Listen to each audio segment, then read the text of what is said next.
The Lathe is one of the oddest sites on Auburn University's campus.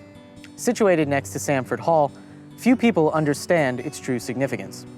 The Lathe was constructed in Selma, Alabama, where it bore out 7-inch Brooke rifles during the Civil War.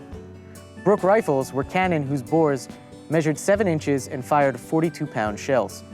Their sheer size and lack of maneuverability meant that their use was limited to Confederate ironclads and coastal fortifications.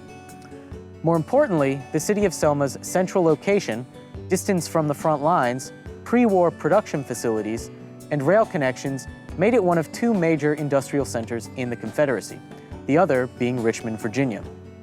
In addition to Brooke rifles, industry in Selma churned out rifles, shot and shell, cartridges, swords and sabers, saltpeter, and even the hulls of several notable Confederate ironclads.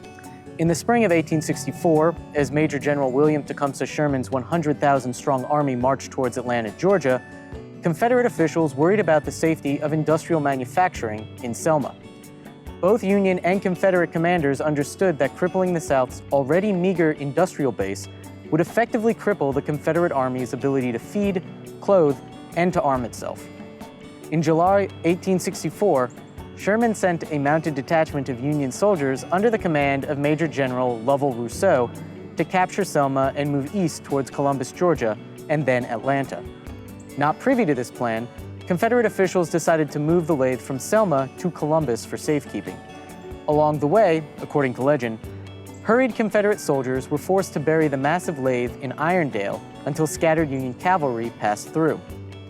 After it was unearthed, it was shipped to Columbus, where it continued to bore Brooke rifles until the end of the war in the spring of 1865.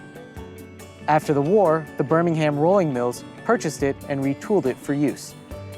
As technology changed and the Lathe became antiquated, it was decommissioned and presented to the Alabama Polytechnic Institute, now Auburn University, in 1936, to represent the school's emphasis on technology and engineering.